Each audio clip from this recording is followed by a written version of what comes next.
We are about to embark upon a series of strange and exciting, dangerous adventures.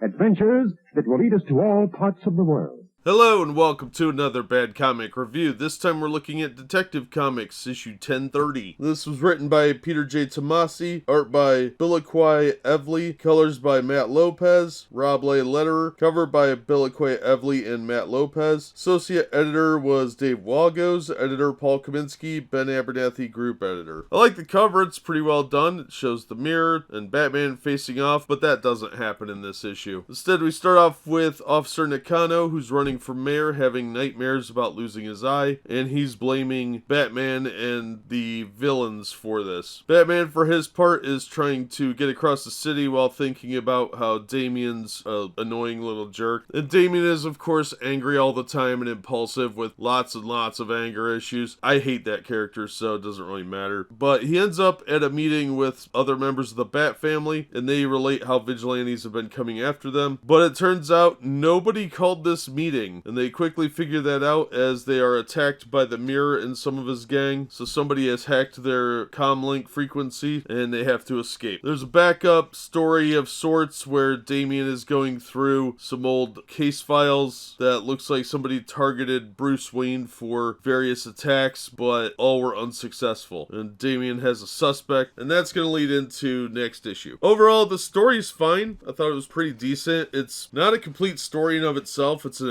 installment, very obviously, in a longer narrative. It would fit better in a trade paperback, but the art style is jarringly different from last issue, and I don't like it. Bruce Wayne's head changes shape about 8 times in this issue, and I'm just not a fan of this manga-style art. Everybody looks distorted and weird, and there's no consistency to the way people are drawn. So if you're into American manga style, maybe you'll like this more than I did, but I didn't care for it at all. But the story's okay, like I said. If you're going to pick this up, try and get it out of a dollar bin. It's not going to be worth much more than that. The story's not that compelling. It's good, but you'll want to get the whole storyline, so either pick it up and trade or get them out of a dollar bin. I think $1 or $2 is the most I'd want to pay for this again, and it'll be enjoyable that way. But beyond that, like I said, terrible art, great cover, even though the same artist drew both, seemed to have spent more time on the cover than on the interior art. It's a similar style, I just think the cover's better than the interior, and the storyline is middle story, so it's hard to really get much out of this issue. It'll be kind of boring on its own, but as an installment in the story arc, it's fine. But again, it's really not worth cover price. So if you're going to pick this up, try and get it for $1 or $2. Somewhere around half the cover price of a new issue would probably be fine. So that's going to do it for this one. Thank you so much for listening and supporting the channel. If you enjoyed the video, please hit the like button and don't forget to subscribe so you don't miss future reviews. If you'd like to help the channel out in other ways, links are in the description to various support methods, and as always, we hope to see you on the next one.